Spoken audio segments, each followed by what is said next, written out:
Eurocámara Uruguay es un instrumento, creo que notable, que colabora en silencio pero con convicción para lograr no solo un tratado de libre comercio entre el Mercosur y la Unión Europea, sino que además busca denominadores comunes entre los empresarios de los distintos países y para lograr soluciones comunes, oportunidades comunes, intercambiar experiencias comunes. Es decir, es una institución que apuesta a sumar.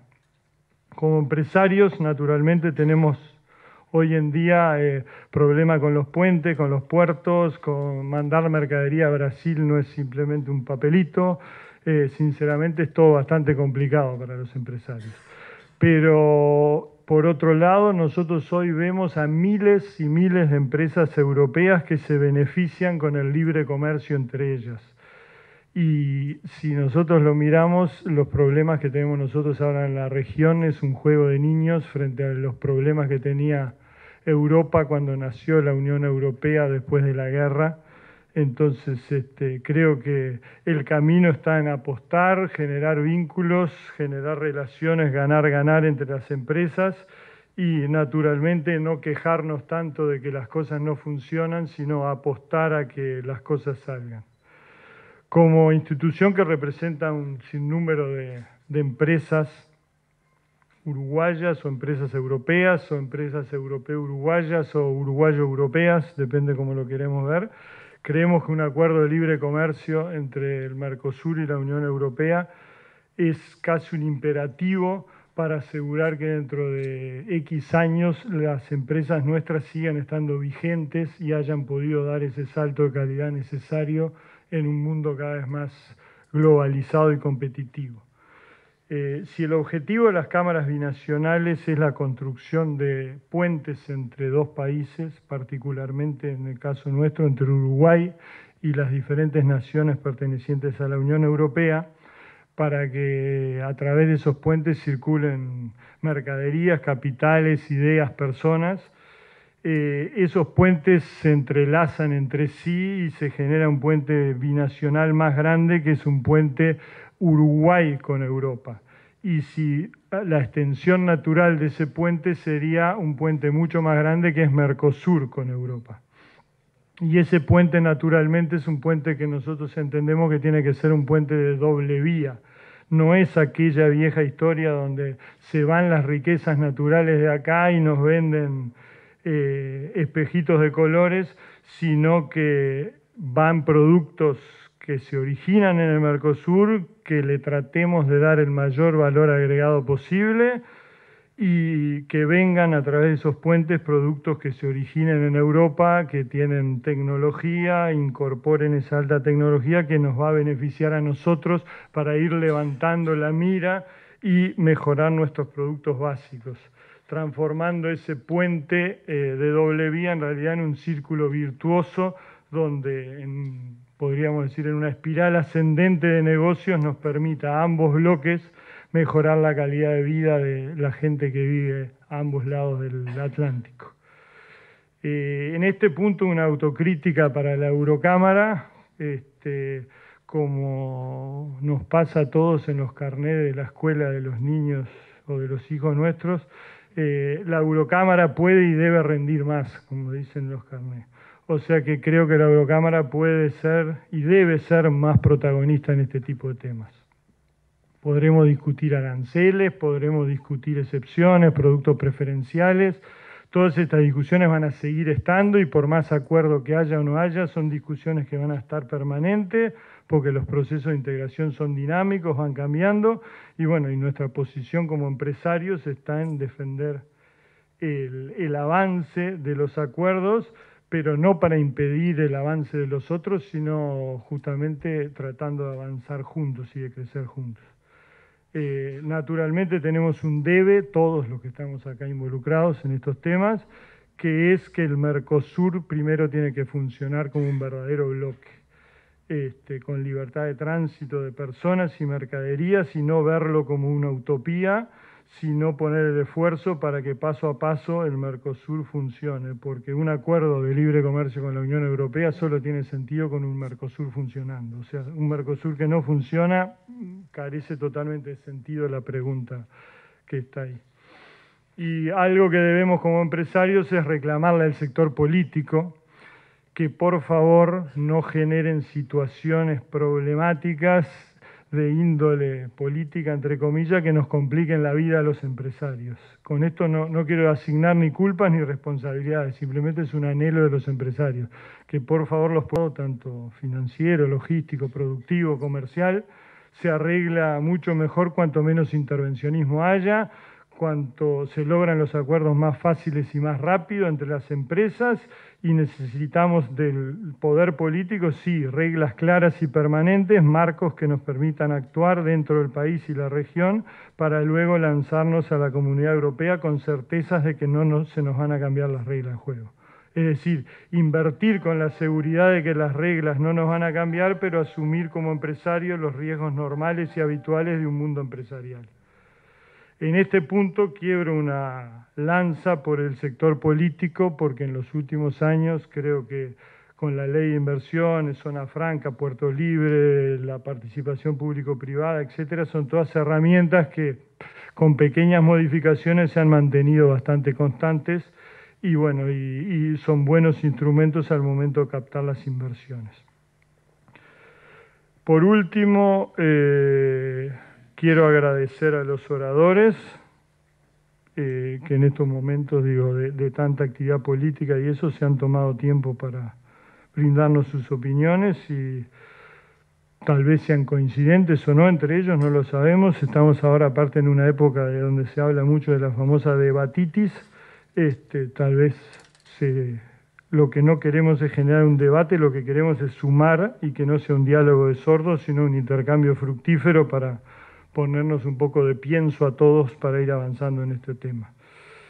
En números redondos, Europa o la Unión Europea, más o menos 500 millones de habitantes, Mercosur 300 millones de habitantes, o sea que son decenas de miles de empresas y miles de oportunidades para generar intercambios comerciales basados en la ética, beneficio mutuo y, como ya dijimos, una ecuación ganar-ganar para lograr el éxito. Para terminar, gracias nuevamente a todos por asistir al evento, en particular gracias a la Embajada por cedernos las instalaciones, que creo que también es un ejemplo, una demostración de la concepción europeísta de Alemania.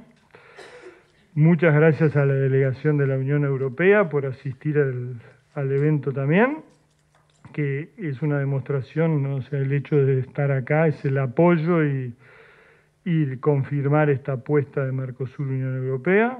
Gracias a las empresas que auspician el evento, porque sin ellos es imposible organizar este tipo de cosas. Y gracias en particular también a la Secretaría de la Eurocámara y a la Secretaría de la Cámara Alemana en particular, que se pusieron el hombro de la organización del evento. Gracias y buenas tardes.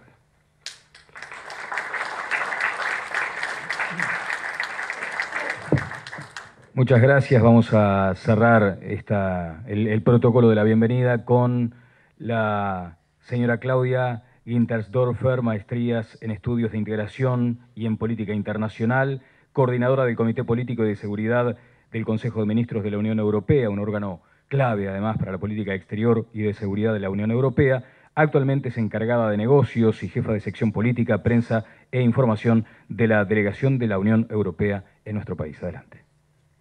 Buenas tardes a todos y a todas. Es un gran placer para mí estar aquí esta noche. Y bueno, me toca concluir la terna alemana de bienvenida, pero creo que realmente es una coincidencia que los tres tengamos tal vez pasaportes alemanes. Tenemos aquí a Verena Frick, la anfitriona y dueña de la casa, que representa a Alemania, pero una Alemania europeísta.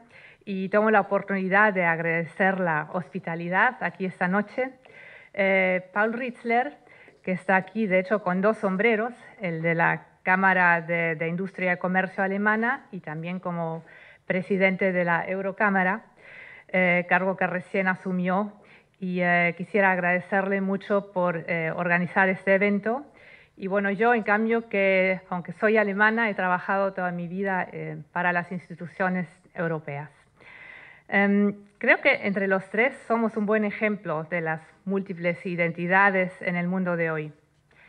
Y todo un símbolo del tema que nos ocupa esta noche, que son las relaciones entre dos bloques comerciales, cierto, pero que también aspiran a ser algo más que bloques comerciales. Y creo que estamos, bueno, en vías de integración regional que aspira a unir los pueblos de los países que lo conforman. Y tal vez también para agregar que el acuerdo del que vamos a hablar, por supuesto, es un acuerdo de libre comercio, pero que también tiene un capítulo de diálogo político y de cooperación. Realmente es un acuerdo bastante global en ese sentido. En cuanto a la Eurocámara, bueno, la delegación de la Unión Europea ha apoyado y ha trabajado conjuntamente con la Eurocámara desde su fundación en el año 2002. Hemos estado en eventos juntos. La Eurocámara ha recibido a visitas importantes europeas que vinieron a Uruguay. Y bueno, realmente vemos con muchísimo gusto que hay un gran dinamismo y planes para nuevas actividades, y que arrancan, bueno, con un panel como el que tenemos hoy de destacados expertos sobre el tema Unión Europea y Mercosur. Es por ese motivo que realmente no quiero decir mucho sobre el tema de esta noche, se lo voy a dejar a los panelistas, tal vez solo en cuanto al, bueno, detalle de las elecciones que figura en el título de este evento. Todos sabemos que hay elecciones dentro de poco aquí en Uruguay, lo mismo en el gran vecino del norte.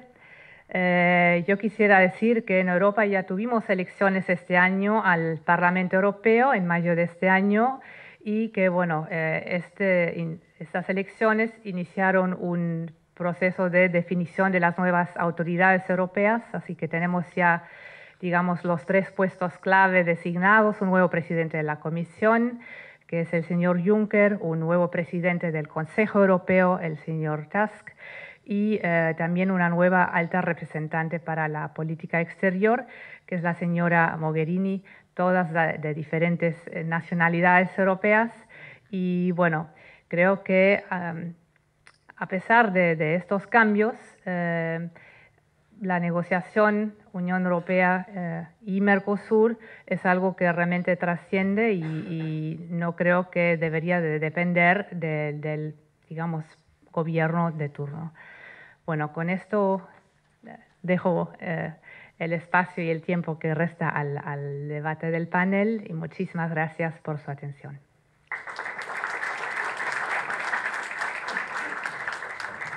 Bien, muchísimas gracias. Brevemente, un detalle de la dinámica que se pretende.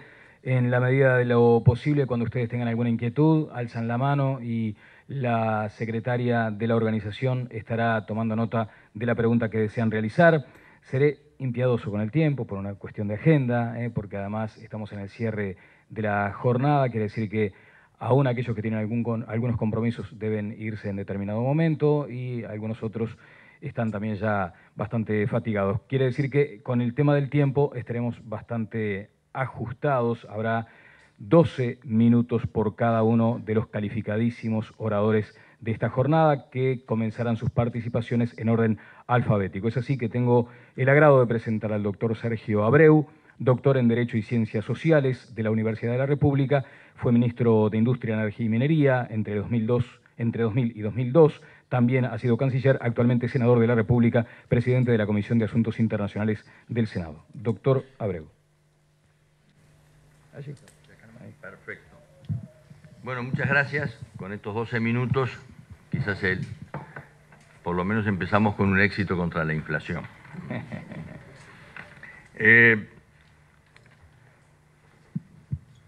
La Unión Europea y el Mercosur, desde que nos conocemos, están hace muchísimos años en esta idea de acercarse comercialmente y realizar algún acuerdo de libre comercio. Y eso tiene otros tiempos, otros momentos, y otras circunstancias. Hace más de 15 años que yo he escuchado este tema, hemos participado, han cambiado las circunstancias, ha cambiado el Mercosur, ha cambiado la Unión Europea, ha cambiado el mercado internacional, ha cambiado los actores y las incertidumbres son distintas, pero también los objetivos siguen siendo los mismos, aunque con las dificultades naturales que yo voy a tratar de explicar, pero que también tienen sus aspectos positivos en algunos de las referencias que voy a realizar.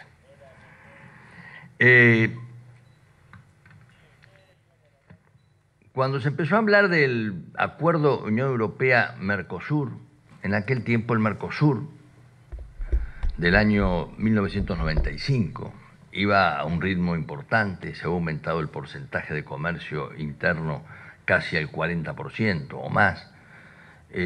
Teníamos un paso adelante con el protocolo de Europleto en la conformación de la Unión Aduanera.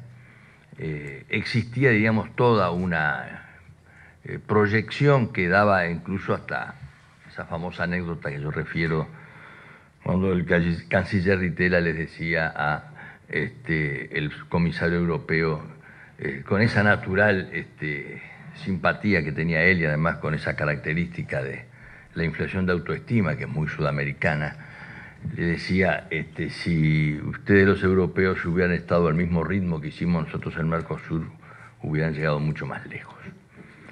Lo mismo le preguntaba el comisario al canciller brasileño, que hoy es el ministro de Defensa brasileño, y decía, bueno, ¿y con Chile? Bueno, con Chile es muy sencillo, dice, le va a pasar lo que nos sucedía a nosotros cuando íbamos al cine cuando éramos pequeños. Nos enamoramos de la rubia de la película y después nos casábamos con la vecina. Bueno, Chile se casó con la rubia, se cerró el cine y el vecindario creció lo más alto posible para quedar aislado del resto de sus compañeros. Digo esto porque la Unión Europea era otra cosa, iba avanzando, tenía otras seguridades, tenía el acuerdo de Maastricht, tenía 2 o 3 variables importantes macroeconómicas, había otra situación. Hoy, miren qué cosa más interesante lo que se está moviendo. Una Unión Europea con enormes dificultades, con nuevas elecciones, con una marcada diferencia en el marco internacional, sobre todo el comercio. El primer exportador de bienes del mundo hoy es China, tercer exportador de bienes, de servicios en el mundo es la China. Así que ya se dan cuenta cómo están cambiando los actores.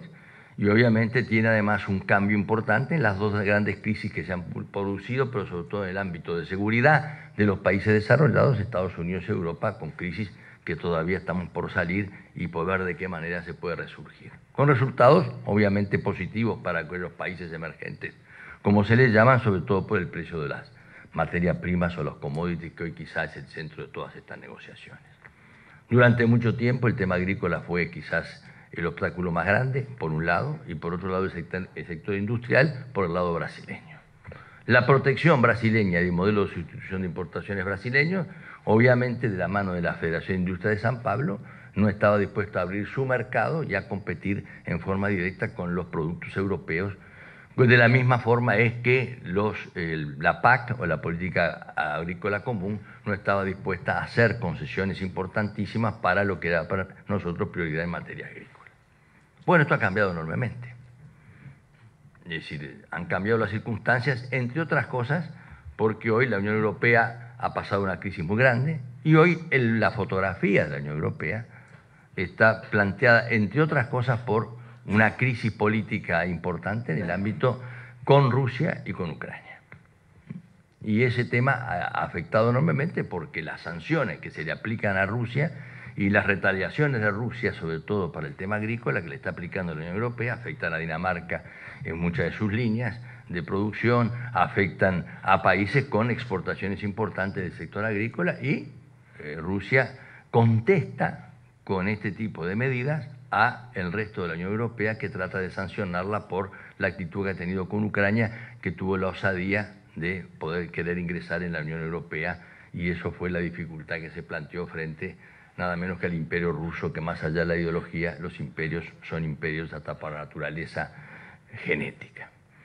Y entonces este tema hoy tiene una enorme fragilidad, una enorme signo de interrogación por parte del mercado europeo, que dice, bueno, ¿y nosotros qué podemos enfrentar? ¿Cómo nos puede afectar todo esto? Y una enorme expectativa por parte de los uruguayos de los brasileños y en particular, sobre todo de los brasileños y los uruguayos y los paraguayos, vamos a ver el tema argentino en forma breve, de que el mercado puede ser abierto en primer lugar porque la PAC ya termina en el 2015, por otro lado porque además la posibilidad y la tentación de que el mercado agrícola cerrado para por las decisiones tomadas por Rusia pueden favorecer nuestras exportaciones, aunque sea en forma parcial, que es el gran signo de interrogación. Pero este tema obviamente es coyuntural, pero también de una enorme gravedad y sobre todo despierta en Europa una enorme reticencia para avanzar en forma profunda sobre estos temas, habida cuenta de que tienen que administrar en la región, y nada menos que con Rusia, aspectos sumamente preocupantes en materia de sus relacionamientos comerciales, políticos y estratégicos. Algunos proyectos como el cable submarino o la conexión submarina del Báltico, que es una enorme inversión, no se han sido detenidos, pero hay otros aspectos que están todos con un enorme signo de interrogación. Digo esto porque las circunstancias son distintas.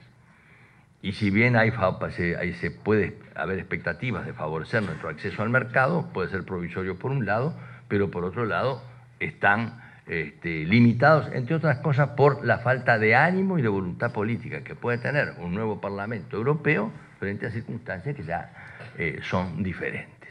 También es cierto de que hay una victoria un poco pírrica, pero por lo menos insinuada, de lo que es el concepto de apertura, entre otras cosas en el sector agrícola, y sobre todo por la variación enorme en el acceso al mercado de China, que ha ingresado obviamente a todos los mercados internacionales y en especial al Brasil, como lo vamos a mencionar ahora, que no lo puede tener ni siquiera con las mayores barreras arancelarias porque perfora todas sus barreras arancelarias.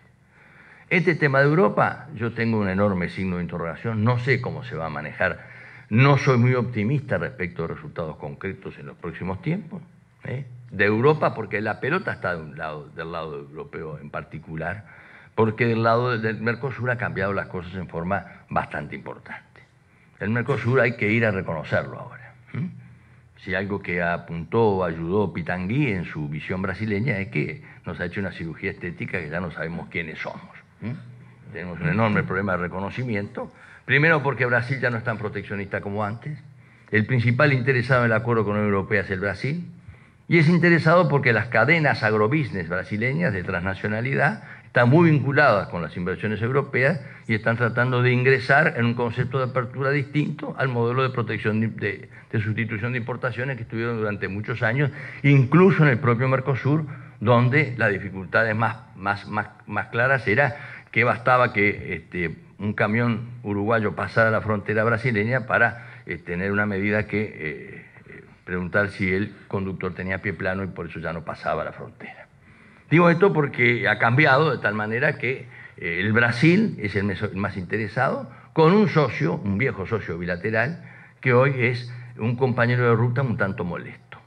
Ya no es el socio con que se sentía cómodamente para tratar de combinar distintas políticas. La Argentina, en su política de sustitución de importaciones o en su política económica y todo lo que sabemos nosotros, los dobles gemelos déficit que tienen, nos están mostrando de que tiene un importante déficit energético de una enorme naturaleza, más de 10.000 millones de dólares, que tiene además un problema comercial de características especiales, la ausencia de dólares, que va a ser una de las características más destacables de la Argentina para poder importar, y porque además no está en las condiciones de mostrar un concepto de apertura similar ahora al que el propio Brasil tiene para ingresar al mercado europeo. Es decir, que podrá hacer lo que realmente está haciendo. En la oferta brasileña, también Brasil, y en la oferta argentina en especial, hay sí un porcentaje altísimo de los productos, más alto quiere decir, un porcentaje alto de cerca del 80, o más del 80, el 90%, pero el volumen es más reducido y además el calendario mucho más reducido a los efectos de poder atenuar el grado de apertura que pueda la Argentina incorporarse al modelo brasileño. Es decir, para Brasil es el gran negocio, hoy desde el punto de vista del Mercosur, y para nosotros también. Nos saca del corralito. Ya no digo lo que es Venezuela, porque Venezuela todavía está inspirada en la importación y exportación de pajaritos que hablan. Pero nosotros tenemos que buscar, de alguna manera, todos estos temas porque resulta que hay un socio pleno que no negocia con nosotros y no hay una unión aduanera que se suponía que iba a funcionar de la forma que iba a funcionar, que no está, y no hay una libre comercio que se suponía que teníamos entre nosotros. ¿Cómo vamos a salir a negociar hacia afuera si no es detrás de la iniciativa del Brasil? Y sobre todo que Brasil lo va a hacer o juntos o solo. Y esa es la circunstancia que ha cambiado. Y si lo hace solo, lo va a hacer en función de la transnacionalidad brasileña, que hoy es característica de su tecnología y su agrobusiness en particular, donde ya no es el tema industrial, sino, ustedes lo ven colocado en el mundo, donde el 70% de la faena de los Estados Unidos está en manos de frigoríficos brasileños. Acá está el 50%, así que todavía no somos tan, hoy 40 y pico. Entonces, con este nuevo panorama, yo diría que las noticias son buenas, porque por lo menos nos vamos a tener que ajustar a la realidad. Y la realidad nos dice que hay una situación de apertura que es irreversible. El que se proteja va a tener enormes dificultades para poder modernizarse. La innovación es quizá de la mano de la estructura productiva y de la competitividad. La calidad y el acceso al mercado lo tenemos que defender, pero también es cierto que ese bloque a bloque con la Unión Europea, en función, entre otras cosas, de los últimos fallos de la OMC en contra de la Argentina, que son 3, de Japón, Estados Unidos y Europa, por medidas proteccionistas, nos damos cuenta de que las condiciones no están del todo ofrecidas y aseguradas como para que las reglas de juego sean cumplidas. Porque el gran signo que tenemos en nuestros procesos de integración hoy, por lo menos en el área de nuestras experiencias cercanas, es que la inseguridad jurídica y la incerteza es parte de la naturaleza de las conductas políticas de nuestros grandes socios.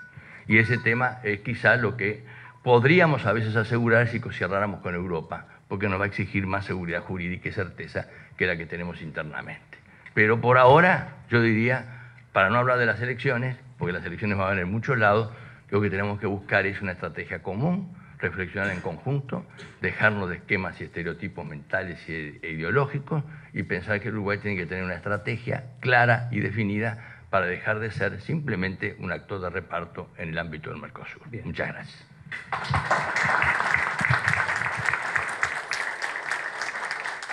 Muchas gracias, doctor Abreu. Vamos a convocar ahora al director de Integración y Mercosur de la Cancillería del Ministerio de Relaciones Exteriores, negociador por la Cancillería Uruguaya en temas Mercosur-Unión Europea, secretario ejecutivo de la Comisión Interministerial para Asuntos de Comercio Exterior, economista Álvaro Ons. Muchas gracias, muy buenas tardes a todos. Gracias a la Eurocámara por la invitación, a la Embajada de Alemania por la hospitalidad. Una aclaración respecto de la presentación. Yo no soy más director general para Asuntos de Integración y Mercosur desde hace un par de meses.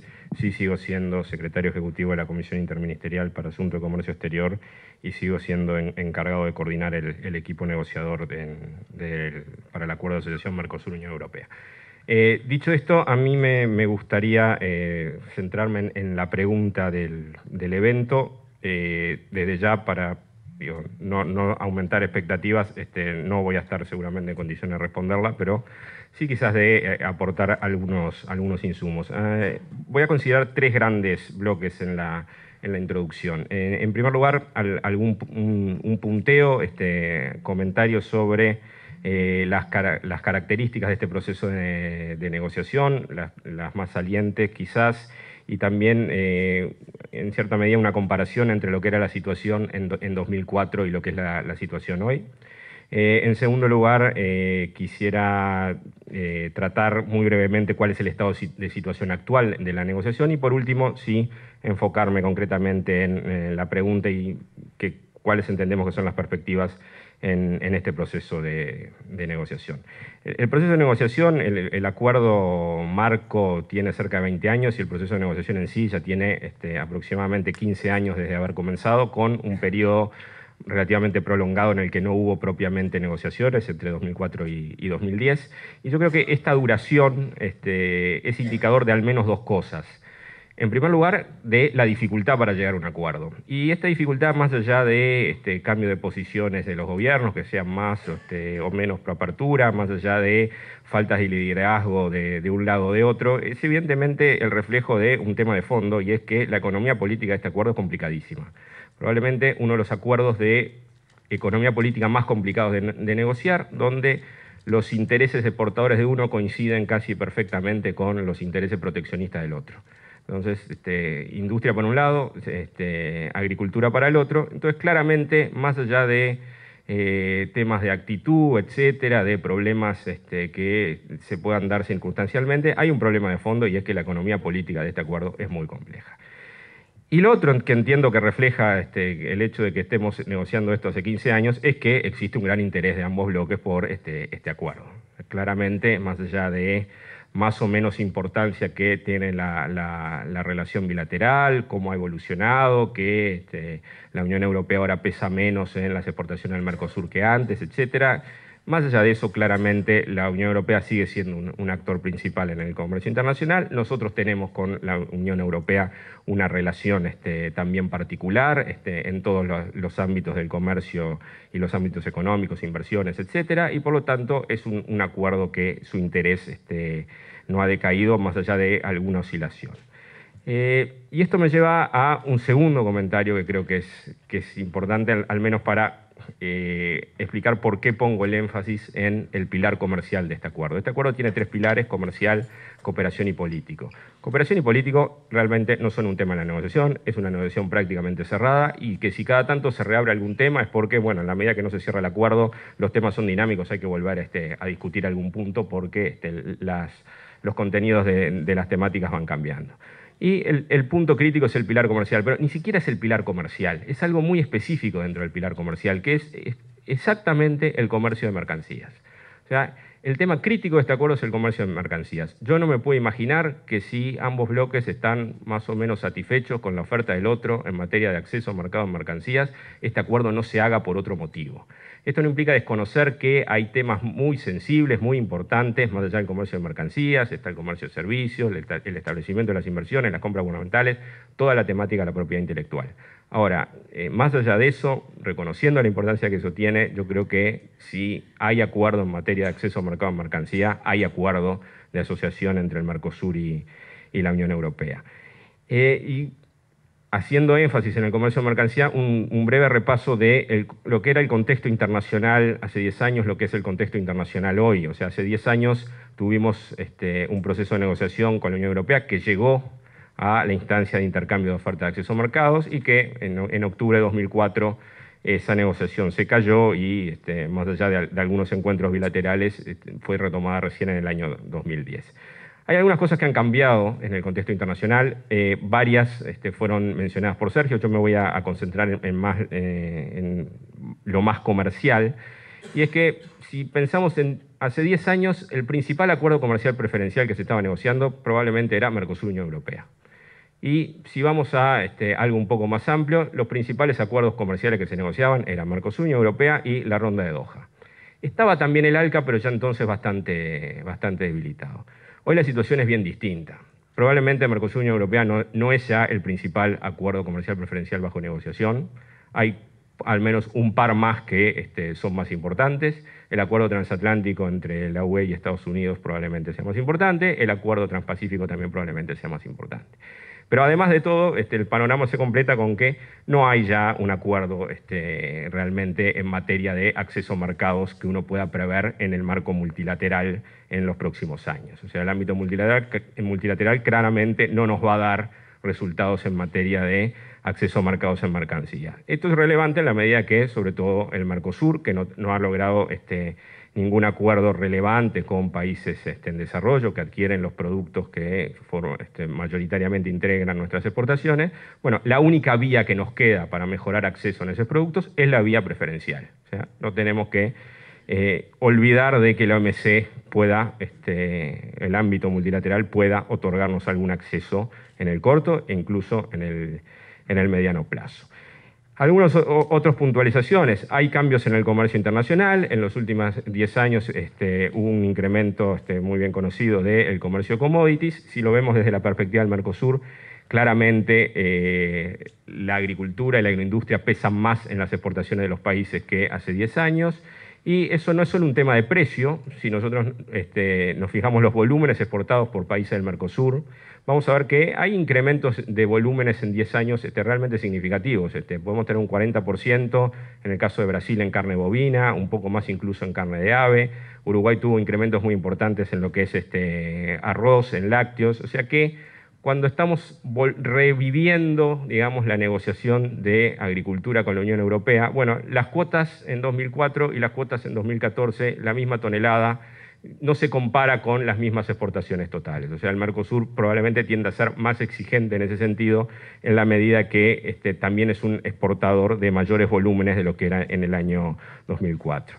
Otro tema en materia de comercio, yo había mencionado, hay en cuanto a la relación bilateral Mercosur-Unión Europea, la Unión Europea está pesando menos en las exportaciones del Mercosur de lo que pesaba hace 10 años, pasó de aproximadamente un 23% a un 18%, que en buena medida está explicando también por el peso de la Unión Europea en las importaciones mundiales, que pasó de 19 a 16, es algo relativamente alineado, quizás reforzado en el caso del Mercosur por el tipo de productos que el Mercosur exporta y que la Unión Europea protege fuertemente.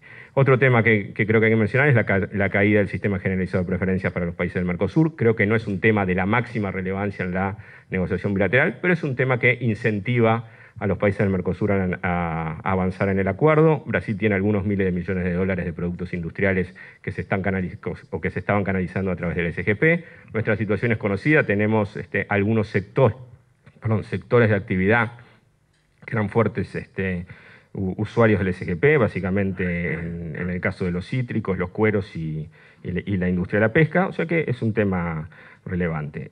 No voy a entrar abundar en lo que comentó Sergio sobre también otros cambios que hay en la Unión Europea y otros cambios que evidentemente hay en el Mercosur.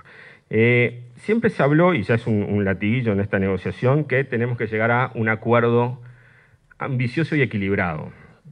Eso es bastante obvio, nadie va a declarar que va a negociar un acuerdo poco ambicioso y acuerdos que no son equilibrados no deberían cerrarse. Pero yo creo que un problema que se ha manifestado con frecuencia a lo largo de estos años es que, y capaz que de las dos partes, esto no lo voy a asignar culpas a ninguno en particular, las ambiciones para demandar no siempre coinciden con las ambiciones para ofrecer. O sea, tendemos a demandar mucho y quizás a no ofrecer tanto.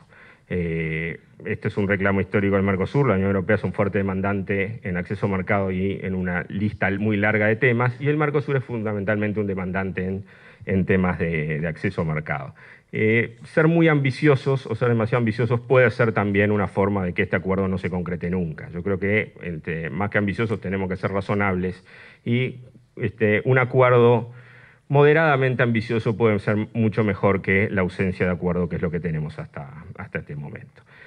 Y un último comentario sobre, desde una perspectiva uruguaya, qué significaría para el Mercosur tener un acuerdo con la Unión Europea. Sergio comentaba algo. Hay un rol institucionalizador, no sé si la palabra existe, pero creo que el concepto es claro, de un acuerdo Mercosur-Unión Europea para la interna del Mercosur. O sea, claramente una institucionalidad que está notoriamente debilitada. El hecho de tener que administrar un acuerdo con la Unión Europea no es un tema menor y obliga a generar un comportamiento de bloque que quizás está sumamente debilitado, y también tiene un rol institucionalizador y disciplinador, en el sentido de que es un país, del otro lado hay un bloque que claramente va a determinar un cumplimiento de los compromisos que quizás como el Mercosur no ha enfrentado hasta este momento. O sea que más allá de las ganancias en términos comerciales, económicos, etcétera, hay una serie de efectos indirectos que son muy, muy importantes. La situación actual, entonces, lo voy a hacer muy, muy rápidamente. Estamos en la instancia crítica, el Mercosur ha anunciado que está en condiciones de proceder al intercambio de ofertas, estamos estrictamente esperando respuesta del lado europeo a los efectos de proceder. Me salteo entonces la parte más de situación actual y de cómo llegó el Mercosur a construir esta oferta, y me concentro en la pregunta. Yo creo que mi respuesta sería ojalá sí efectivamente tengamos un acuerdo. Creo que hay dos cuestiones que son fundamentales para que efectivamente sea viable un acuerdo en el corto plazo, entendiendo por esto que en 2015 lleguemos a un acuerdo. Y La primera cuestión es que creo que hay que generar un hecho positivo en el muy corto plazo. O sea, en las próximas semanas, en los próximos 1 o 2 meses, tiene que haber un hecho positivo en el marco de este acuerdo. Y el único hecho realmente positivo que puede mantener esta negociación, entiendo que es el intercambio de ofertas o al menos un compromiso claro de cuándo la oferta de acceso a mercado va a ser intercambiada. Decían por ahí que esto no depende del gobierno de turno. Yo estoy de acuerdo que esto no depende del gobierno de turno, pero no es lo mismo para un gobierno que asume tener un proceso de negociación claramente en curso y que está en el proceso de discutir las ofertas de acceso a mercado, de tener que tomar la decisión, bueno, de qué hace con esta negociación, si efectivamente la relanzamos, si esperamos, o sea, entra ya en una lógica de agenda de prioridades que creo que puede debilitar las chances de que este acuerdo ocurra. O sea que primer cuestión fundamental que me parece es que si en las próximas semanas no hay realmente la concreción de un compromiso con fecha concreta de intercambio de oferta de acceso a mercado, creo que no podemos ser para nada optimistas respecto de que este acuerdo pueda cerrarse en el corto plazo. Y el segundo tema que creo que es esencial es el desafío que se abre si efectivamente tenemos ese acuerdo, la posibilidad de tener ese intercambio de oferta de acceso a mercado. La oferta de acceso a mercado que seguramente haya sobre la mesa, el Mercosur va a decir que espantosa que es la oferta de la Unión Europea va a decir que espantosa que es la oferta del Mercosur. Y acá también hay un desafío para los negociadores. Todos los bloques tienen fuertes grupos de presión que están en contra del acuerdo, entonces tenemos que saber manejar las expectativas y tener claro que ese primer intercambio de ofertas no es más que eso y que no es el cierre de la negociación. No podemos aspirar a tener ofertas realmente cercanas a lo que podría ser un cierre en un primer intercambio. Tenemos que ser realistas y lo que tenemos que evaluar es si efectivamente esas ofertas dan las bases para seguir negociando y concluir una negociación, y no ya evaluarlas con lo que serían nuestros parámetros de cierre, que seguramente son muy diferentes. Nada más, muchas gracias.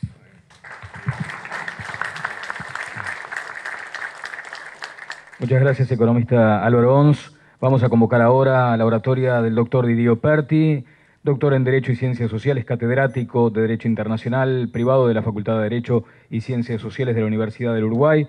Fue presidente de la Asamblea General de Naciones Unidas en 1998 y 1999, ministro del Interior, canciller, secretario general de ALADI entre 2005 y 2008. Doctor Operti. Muchas gracias. Muy buenas tardes a todos. Agradezco la instancia de participar en este encuentro y sobre todo en la víspera de un proceso electoral en curso en el cual nuestra responsabilidad es la de diseñar un cuadro de ubicación de los temas centrales del país, en este caso la relación comercial internacional y más que comercial, la relación internacional en su conjunto entre el Mercosur y la Unión Europea, en la perspectiva de un cambio de autoridades y en la perspectiva sobre todo de encontrar algún tipo de movilización que permita acelerar este proceso que tiene hoy un grado de estancamiento realmente llamativo. Hace algunos meses Durão Cardoso decía que había un noviazgo de 15 años entre la Unión Europea y el Mercosur. Era un noviazgo demasiado largo, que en algún momento ese noviazgo debía concluir de alguna manera formal. Yo quisiera ubicar este tema y hablar del contexto en el cual está situada esta relación Unión Europea-Mercosur. En el mes de julio de este año han visitado países de Latinoamérica los presidentes de China, Xi Jinping, el de Rusia, Vladimir Putin, y el primer ministro de Japón, Shinzo Abe. 3 dignatarios de la más alta significación política de países extrarregionales, tanto a América Latina como a Europa. En segundo lugar, la Unión Europea, en la expresión del propio recién citado Durão Cardoso, presidente de la Comisión Europea, al visitar Brasil, y al reunirse con su gobierno, le dijo que le parece absurdo, estas son sus palabras, cito, que la Unión Europea tenga acuerdos de libre comercio con el mundo entero, menos con Brasil.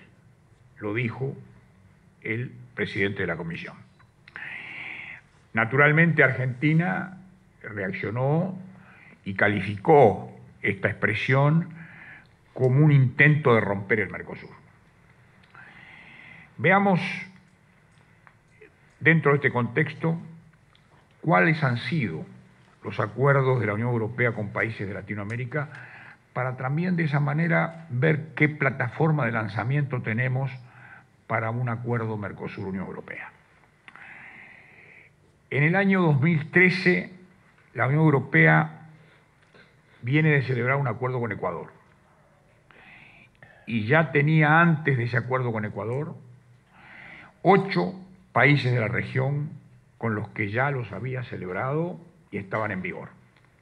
6 centroamericanos, incluido El Salvador y Nicaragua, que hacen parte incluso de acuerdos políticos que no son precisamente los más identificados con el pilar político de la Unión Europea, y 2 miembros de la Alianza Pacífico, Colombia y Perú, en un formato de negociación que algunos han visto como un antecedente posible a tener en cuenta para una eventual negociación futura de la Unión Europea con Mercosur, vale decir, por países y no como organización. Otro elemento importante es que desde el 2000, la Unión Europea tiene acuerdos de libre comercio con México y Chile. México en el 2000, Chile en el 2003. Y también, otro dato de la realidad, que la Unión Europea en este momento avanza a negociaciones con los Estados Unidos. En suma, la Unión Europea tiene TLC con 11 de los 19 países de América Latina y llegará a 12 al entrar en vigencia el acuerdo con Ecuador. Estados Unidos tiene acuerdo con 11 países de la región que no incluyen a Ecuador. Este es el cuadro de situación en el cual creo tenemos que movernos. Podemos ver ahora por qué etapas ha pasado la negociación, para tener un cuadro también que nos lleve al momento presente a la luz de ciertos antecedentes notoriamente importantes a la hora de evaluar las posibilidades. La primera etapa fue una etapa en la que dominó el principio de la cooperación, el pilar de la cooperación, el pilar político. No menor este último, después volveré brevemente sobre él.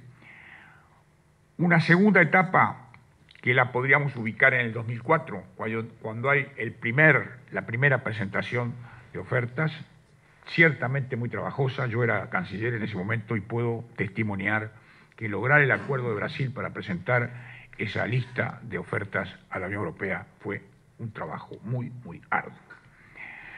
La tercera etapa, yo diría, desde el congelamiento de esa negociación hasta el 2010, en la que se relanzan las negociaciones. Ya el economista ONS nos ha informado con detalle y con mucho rigor técnico el estado de situación de la negociación y por lo tanto yo me voy en esto a limitar a hacer algunos comentarios que van un poco en la línea de esa apreciación que también hacía Sergio en cuanto a la evolución de este tema y al cambio de situación. Es decir, él ponía mucho acento en que hoy estamos enfrentados a realidades distintas. Veamos cómo se presenta hoy esa realidad. Y ahí tenemos que ingresar necesariamente en la mención de China. No podemos dejarlo fuera. China tiene TLC con Chile, Perú y Costa Rica. Es el primer socio comercial de los 2 primeros, y de Brasil y de Venezuela, y el segundo de Argentina y Colombia. Detalle este sumamente importante. Segundo, China se interesa por inversiones en el sector público, en obras de infraestructura, porque es inversión y financiamiento. Es un rasgo también propio de la inversión china. En tanto, su comercio crece, sus importaciones de la región se aproximan a la de los 28 países de la Unión Europea. Y por otra parte, Estados Unidos, que había sido el destino de exportaciones de más del 60% de las exportaciones latinoamericanas, hoy ha bajado un 40%. Quiere decir que hay, por un lado, un crecimiento aluvional de China y por otro lado una disminución importante, notoriamente importante, de Estados Unidos. En este contexto se ubica la negociación. La base de la negociación sigue siendo la misma, el acuerdo del 95, con sus tres pilares, a los cuales se han hecho referencia las distinguidas señoras que hicieron uso de la palabra, en particular la señora representante de la Unión Europea, la dueña de casa, y ciertamente el señor presidente de la Cámara, que ha sido muy riguroso en el inventario de los datos que auspician este acto. Esos tres capítulos, el político, el económico y el de cooperación, forman un trípode de apoyo de la Unión Europea en la negociación con el Mercosur. Y estuvo bien que fuera así, porque en el 95 había que robustecer el pilar político y el pilar de la cooperación y abrir el pilar económico. Estuvo muy bien que fuera así. Y esa es una diferencia importante con el ALCA, porque el ALCA no tiene pilar político. Y uno de los elementos del fracaso del ALCA, a mi juicio, es la falta de un pilar político. El ALCA le dieron la defunción en Mar del Plata en su momento y en ese mismo momento también estaban paralizadas las relaciones comerciales, las relaciones de negociación entre la Unión Europea y el Mercosur.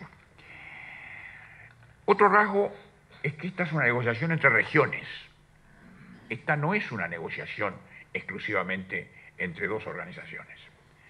Es una negociación entre dos regiones.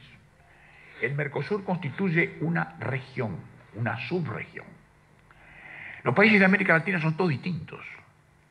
Hace pocos días yo cometí una butad de esas que suelo cometer, diciendo conscientemente, por lo tanto creo que no es una butad, diciendo que no hay una América Latina propiamente dicha, en aquel sentido que le daba Arturo Ardao. No, no existe. Lo que existe son países latinoamericanos, todos distintos.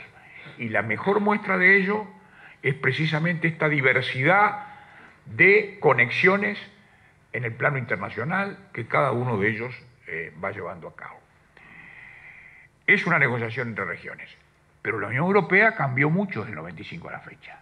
En el 95 tenía 15 miembros y luego empezaron a ingresar países cuya producción dominante era la producción agrícola. Vale decir que aquella ilusión de contrarrestar países industriales y países agrícolas y buscar un punto de confluencia se vio acentuada y sumada a la antigua, clásica, yo diría casi de civilización francesa proteccionista en materia agrícola, se vio sumada la de los nuevos miembros. Quiere decir que negociar hoy con los 28 es mucho más difícil que negociar con los 15. Por lo tanto, el gobierno que venga, cualquiera sea el signo político, aunque es notorio que cada uno de nosotros aquí aboga por algún signo político, ¿verdad? Que yo no disimulo, y naturalmente mi condición de ministro durante 10 años me impediría hacerlo, y a Sergio, que es senador, mucho más. Por lo tanto, desde esa abogacía de las ideas y no abogacía partidista, yo pienso, y coincido con Álvaro Oms, en que habría que dejarle el camino lo más despejado posible al nuevo gobierno. Y coincido con él en una cosa que ha dicho que para mí es sumamente importante, que es que el intercambio de ofertas debería producirse lo más brevemente posible. Y le quito el componente electoral, expresamente, lo despojo voluntariamente de lo que podría tener de argumento electoral. ¿Por qué? Porque en política exterior hay un tiempo, hay un momentum, y si ese momentum pierde la relación de tensión con la realidad, como decía Hans Kelsen, ahí esa tensión cuesta muchísimo luego recuperarla. Por lo tanto, el proceso de negociación indicaría la conveniencia, la oportunidad y conveniencia de ese intercambio en un plazo corto. Para ir concluyendo, la política de protección de la República Argentina, de reindustrialización, y los reclamos hechos ante la Unión Europea, a los que aludió Sergio, y que efectivamente compartíamos esa información aquí con los amigos de la mesa, lleva a que el comité, el grupo especial de la OMC, ha recomendado al órgano de solución, que el órgano de solución de diferencias solicite a la Argentina que ponga las medidas incompatibles de conformidad con las obligaciones que le corresponden en virtud del GATT de 1994.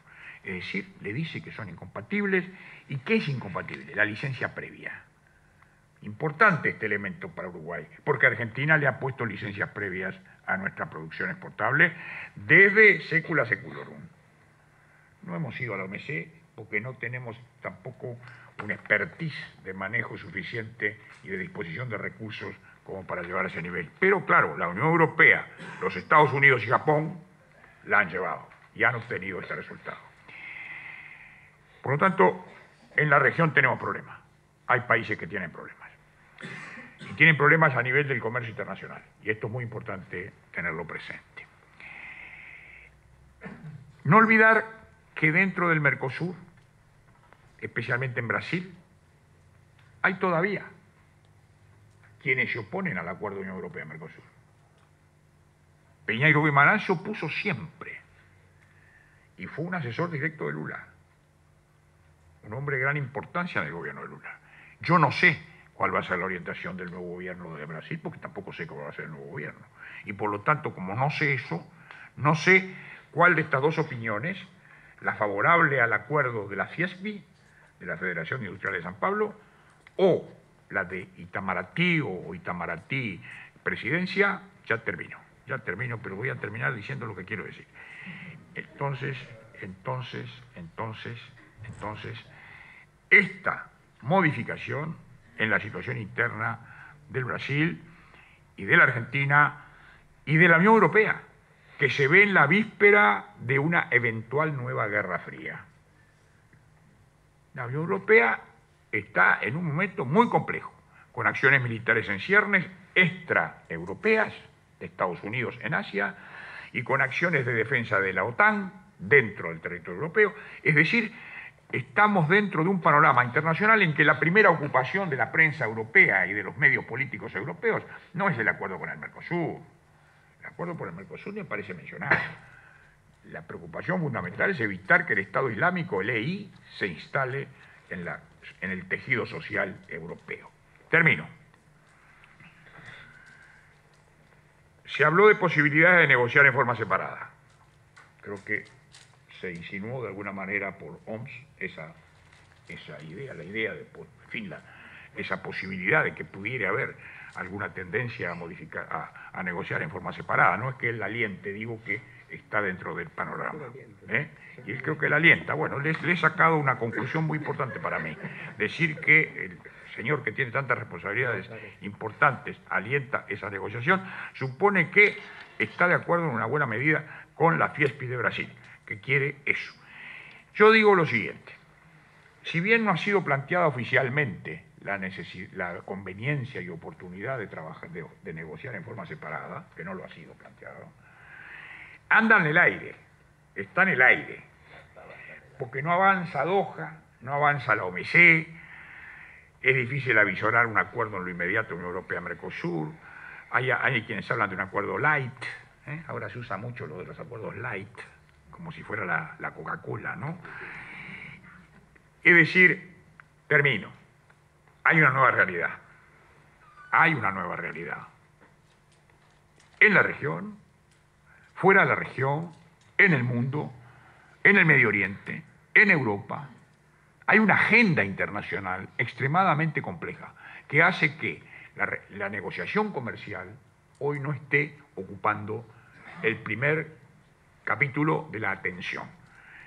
Por eso yo me permito subrayar la importancia del pilar político. Yo creo, y lo he pensado mucho en estas últimas semanas, que hay ideas que aparecen y reaparecen. el pilar político, que fue en el 95 la base conceptual del acuerdo, hoy tiene más vigor que el que tuvo cuando el pilar comercial pasó a ser el pilar de gestión, el pilar operativo. Muchas gracias.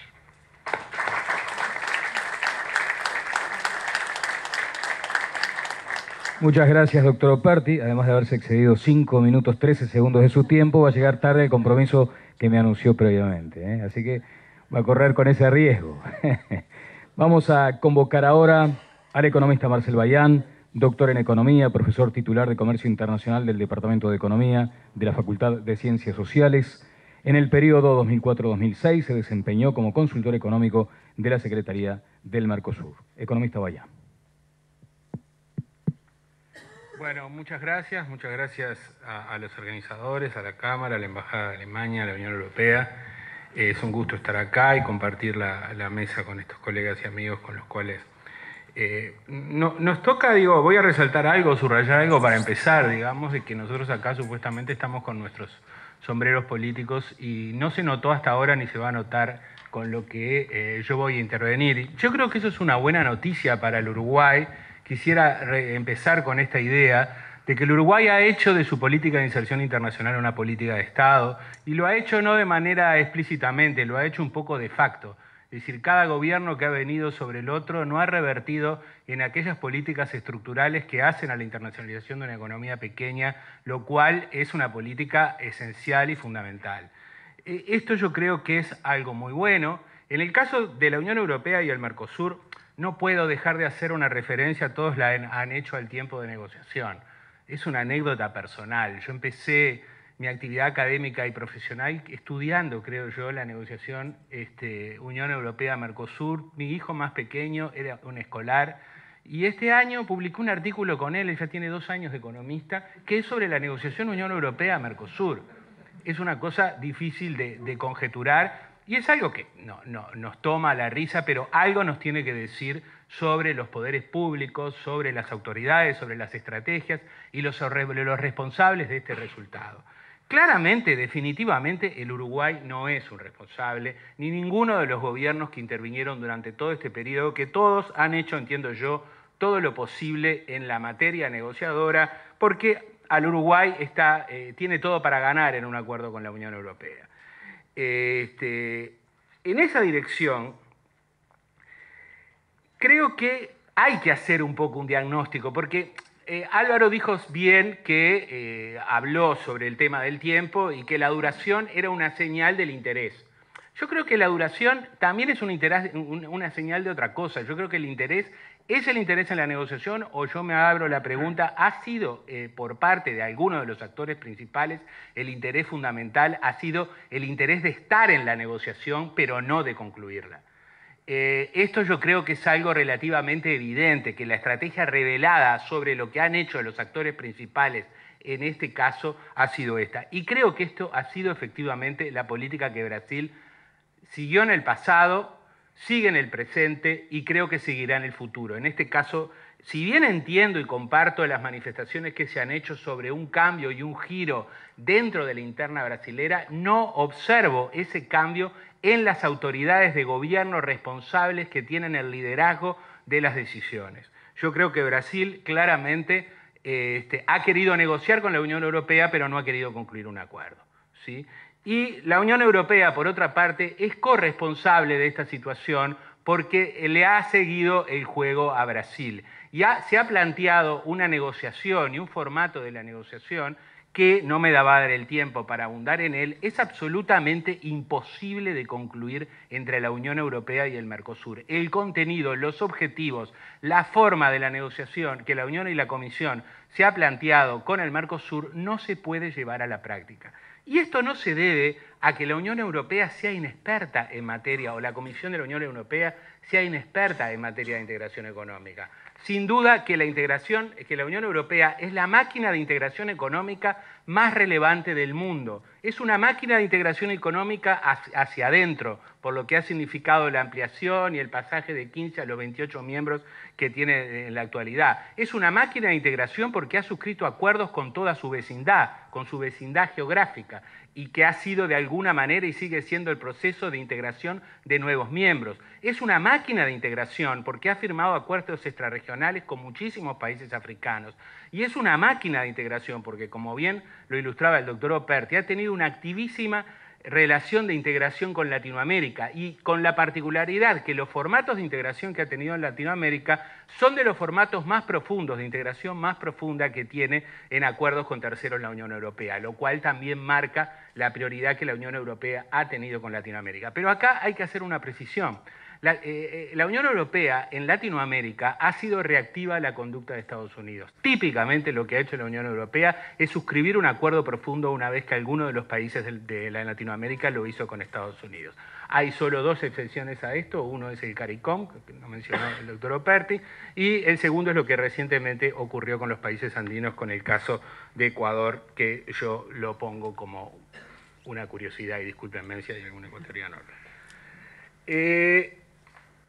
En contraste con eso, si uno evalúa el Mercosur en su desempeño, el desempeño del Mercosur es francamente malo, muy malo, y es un desempeño que empeora. Es un desempeño, es una declarada unión aduanera que, en vez de converger de las políticas comerciales nacionales a una política comercial común, diverge. Hoy somos mucho más distintos en la política comercial con terceros en el año 2014 de lo que éramos en el año 2000.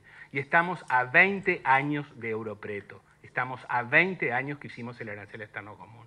Si ponemos el Tratado de Roma en el 57 y en el 77, ¿qué es lo que ocurre? Europa había hecho bastante más que lo que hizo el Mercosur en estos 20 años. Y no quiero hablar de todas las otras disciplinas en las cuales el Mercosur tiene acuerdos y ninguno de ellos está vigente. Tiene acuerdos en inversiones que no está vigente, tiene acuerdos en competencia que no está vigente, tiene acuerdos en compras gubernamentales que no está vigente, tiene acuerdos en propiedad intelectual que no está vigente, tiene un acuerdo de servicios que tiene 7 rondas y ha internalizado hasta la tercera. El desempeño del Mercosur es muy defectuoso y no es un bloque que esté en condiciones de negociar con terceros de manera común ninguna de estas disciplinas. Sí, en este momento, no estoy hablando del 2014, no está en condiciones. De hecho, la realidad revela que los acuerdos que el Mercosur ha hecho con terceros, que le llama comunes, son acuerdos bilaterales. El acuerdo de Perú con el Mercosur es un acuerdo bilateral, no es un acuerdo, son 4 acuerdos. Hay solamente 2 acuerdos que el Mercosur tiene con terceros que son comunes, que son los acuerdos con Chile y Bolivia. Entonces yo creo que a este tema de la unión aduanera y de la negociación con terceros, lo que el Mercosur necesita es sincerarse. Sincerarse para avanzar y sincerarse para poder cambiar y no decir algo que no es. Esto obviamente que en la negociación comercial plantea muchísimas dificultades y es, además del obstáculo, que yo estoy totalmente de acuerdo con lo que... debería estar mucho de acuerdo porque Álvaro y yo sobre este tema nos hemos escrito juntos, así que obviamente que estamos de acuerdo sobre el tema de las dificultades de la economía política de la negociación entre la Unión Europea y el Mercosur. Eso es un obstáculo estructural relativamente importante y él lo describió bien. Pero yo creo que a eso se le suma algunas dificultades que ya tienen que ver con technicalities, con detalles más de expertise sobre la política comercial de la Unión Europea y la política comercial arancelaria en particular, y en bienes, lo más convencional que se pueda decir. Porque la estructura arancelaria en bienes es una estructura muy complicada, muy compleja. Alrededor de 20 o el 25% de los ítems arancelarios de la Unión Europea no son aranceles ad valorem. Está lleno de aranceles específicos y mezcla de ellos para tener una buena información transparente para la negociación. En principio hay que hacer una transformación y tener un arancel equivalente. Eso no es obvio, dificulta la negociación. Y por el lado del Mercosur, el Mercosur dice que va a negociar con un arancel externo común que no tiene. Entonces, es una confusión, es un malentendido. Resolver eso técnicamente es muy complicado y es un obstáculo adicional que se ha tenido en el proceso de avanzar. Para terminar, espero, voy a decir algo un poco más político, digamos, sobre qué es que yo, francamente, sí, en términos de conjetura todos han sido positivos, pero yo, lamentablemente, voy a decir lo que creo en esta dirección y no voy a... No, ellos no fueron políticamente correctos, creo que es lo que de alguna manera siempre tenemos que decir. guardar una cuota de optimismo. Yo creo que no va a haber intercambio de ofertas, no vamos a tener un resultado en el corto plazo, es mi opinión. Ya he escuchado esto, fíjense, tengo 20 años de pesimismo detrás mío como experiencia, como para poder decir que si hago expectativas adaptativas, lo natural es que diga que no va a haber intercambio de ofertas. Y creo que la salida, algún resultado tiene que haber, porque esto realmente es un fantástico, enorme fracaso de las relaciones internacionales. No sé si cobran por resultado en la Comisión Europea o qué, pero deberían estar penalizados. Creo que hay un tema sencillo. Lo que hizo la Unión Europea con la Comunidad Andina, que también se llama una unión aduanera, es decir, parte del realismo mágico latinoamericano, es que bilateralizó el acuerdo. Bilateralizó, hizo un acuerdo con Colombia, hizo otro acuerdo con Perú y ahora está terminando el acuerdo con Ecuador. Y yo creo que eso, quizás hacer un acuerdo marco, quizás el Mercosur además pueda servirle como oportunidad para decir, bueno, nosotros no podemos construir una unión aduanera, no estamos en condiciones, pasemos a un esquema tipo de la Unión Europea de Libre Comercio, tengamos una armonización de la política comercial, negociemos en parte en conjunto, hagamos estructuras de capítulos eventualmente en comunes sobre algunas disciplinas, pero hagamos lo que podemos hacer, que son acuerdos bilaterales. Esto incluso puede facilitar los aspectos de economía política, porque incluso, obviamente, como una economía pequeña como el Uruguay, lo que uno le entrega de acceso, lo que puede peligrar del punto de vista de lo que entrega al otro, es francamente algo muy cercano a cero, por más terribles ventajas comparativas que tengamos en los sectores de referencia. La otra alternativa, más, creo que estoy totalmente de acuerdo con lo que dijo Álvaro Ons, es bajar la agenda. También eso es cierto, si uno parte de una agenda absolutamente sideral y está con los acuerdos que tienen las características que tienen, se dan cuenta de que ese tipo de bloque comercial es incapaz de suscribir ese tipo de complejas disciplinas que se pretende o que la Comisión ambiciona y reitera cada vez que hay un anuncio. Mi minuto final. Llamado de alerta. El mundo se está construyendo sobre acuerdos preferenciales de comercio. Los acuerdos preferenciales de comercio son fundamentales. Uruguay sustituyó esto con un gran disciplina en comportamiento unilateral, pero con acciones unilaterales no se consigue acceso al mercado. Es grave la situación en la cual está el país en materia de acceso al mercado. Estamos marginalizados del planeta y siguiendo una política que no es la política de una economía pequeña y de su modalidad de inserción. Esto es un problema que el Uruguay tiene que atender y revisar y necesita a todo su sistema político detrás de cambiar este status quo. Esa es mi opinión.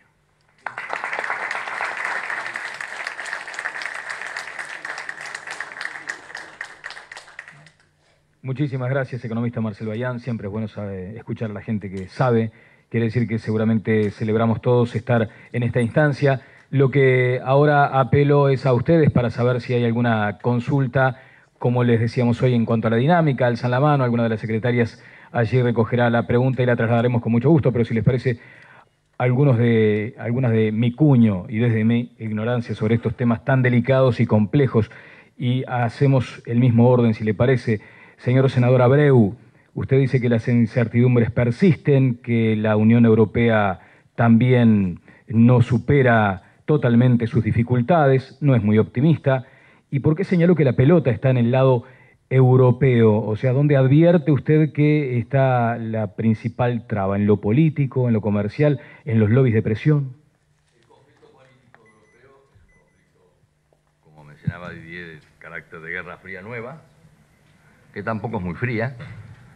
El tema de Rusia es un tema muy importante para la Unión Europea. Lo de Ucrania está repercutiendo sobre el acceso al mercado, despierta expectativas en nosotros, pero hoy Europa no está en condiciones políticas de estabilidad adecuada como para poder manejar en forma realista una situación que cada día se va a complicar un poco más.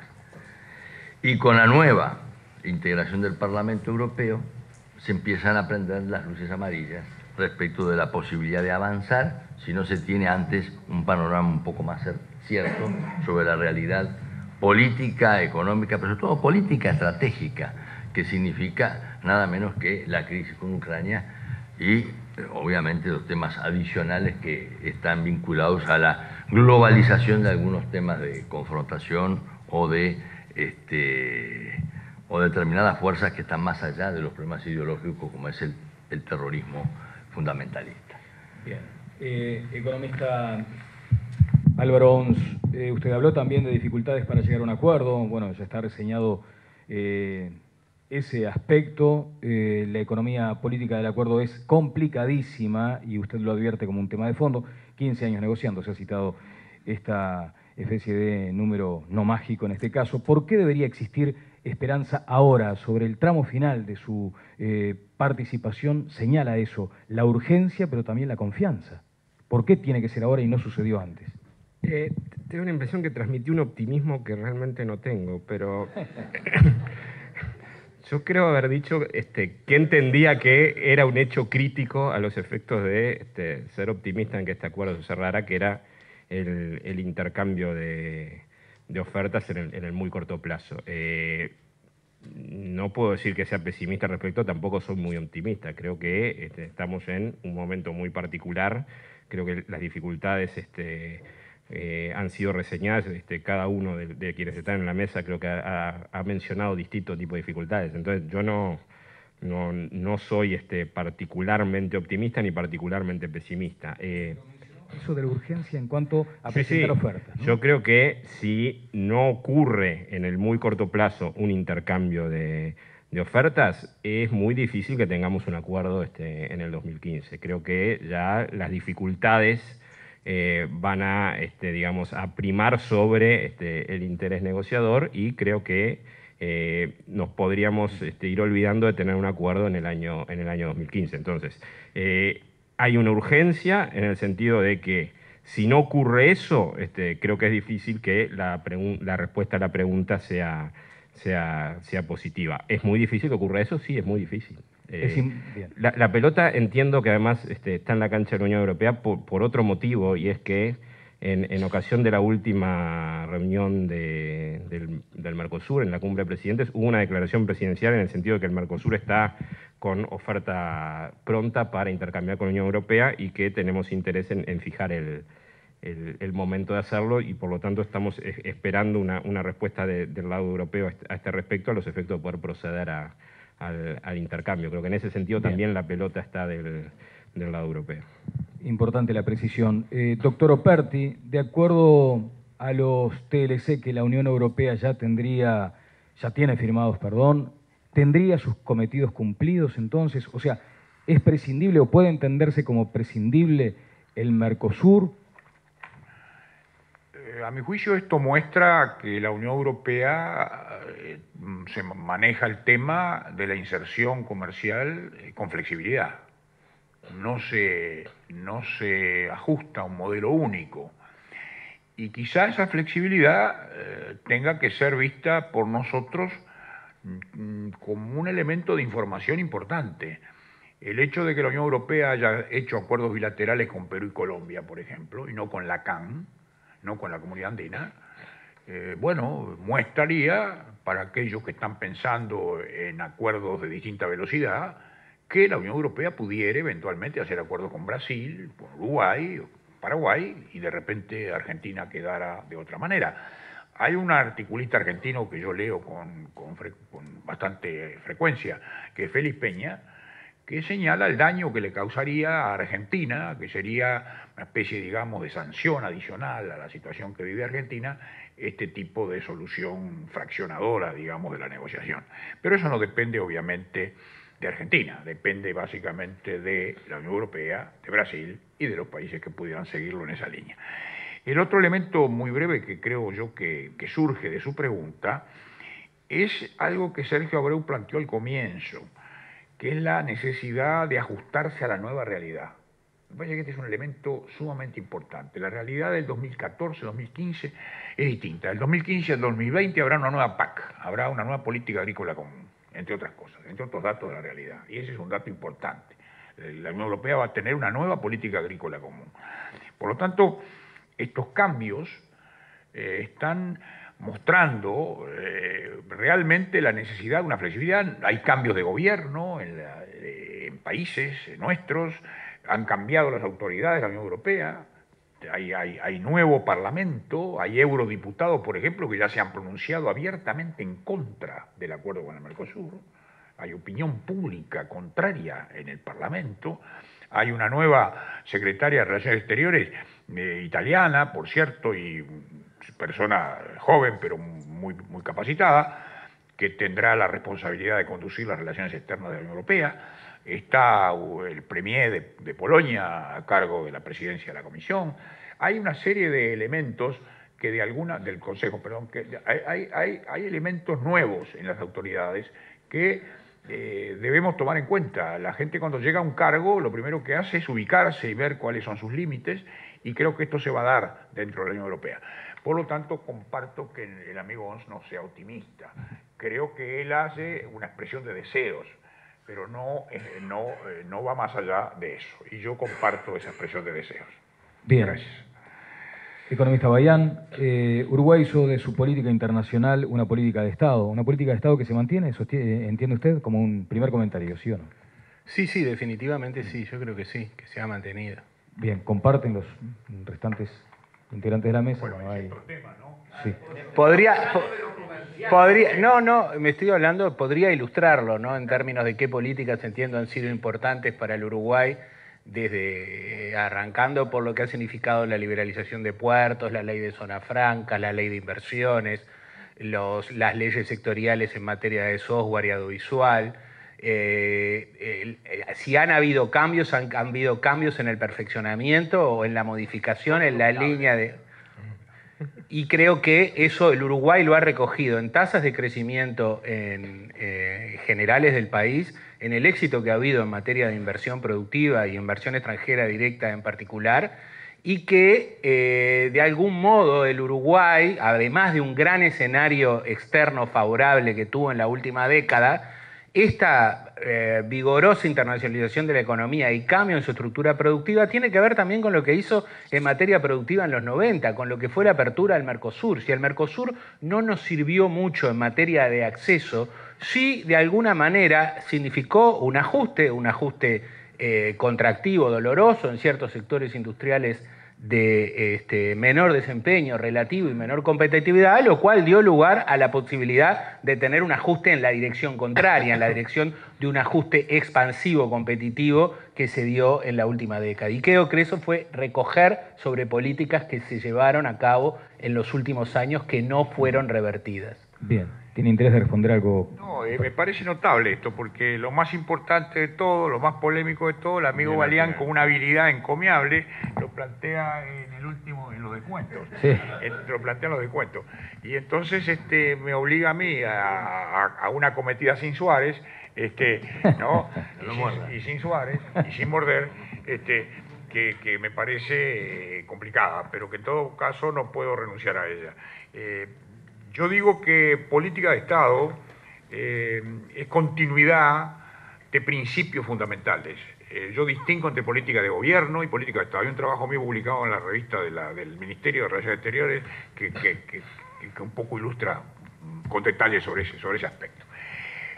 Política de Estado es la continuidad de ciertos principios. Y con todo respeto digo que hay algunos capítulos de la política exterior donde no hay política de Estado. Por ejemplo, relaciones con el Medio Oriente, por ejemplo. Relaciones con el Consejo de Derechos Humanos de Naciones Unidas, por ejemplo.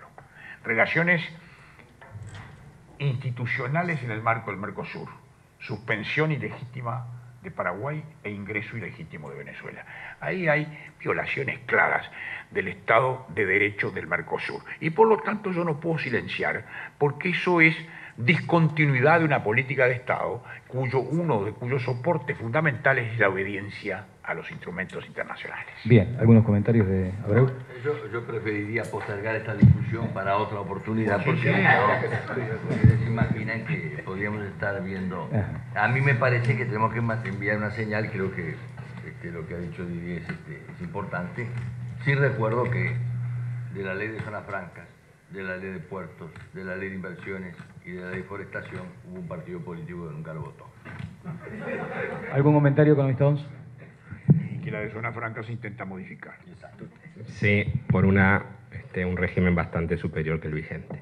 Bueno, terreno opinable. De hecho, no se tiene que reclamar. Bueno, muy bien. No, creo que claramente es no comparto alguna de las cuestiones planteadas por el doctor Operti. Creo que es obvio el tema y creo que no es la instancia para empezar una discusión al respecto. Simplemente eso. Bien, queda planteado el desafío para una instancia posterior. Tampoco comparto algunas de las que dijo. Bueno, sin manos alzadas para nuevas preguntas que advierta desde aquí, doy por culminada la sesión. Han sido todos muy amables. Se les invita a los asistentes a compartir unos bocaditos y un brindis. Han sido muy amables. Gracias. Asuntos públicos. Para conocer mejor, para saber más.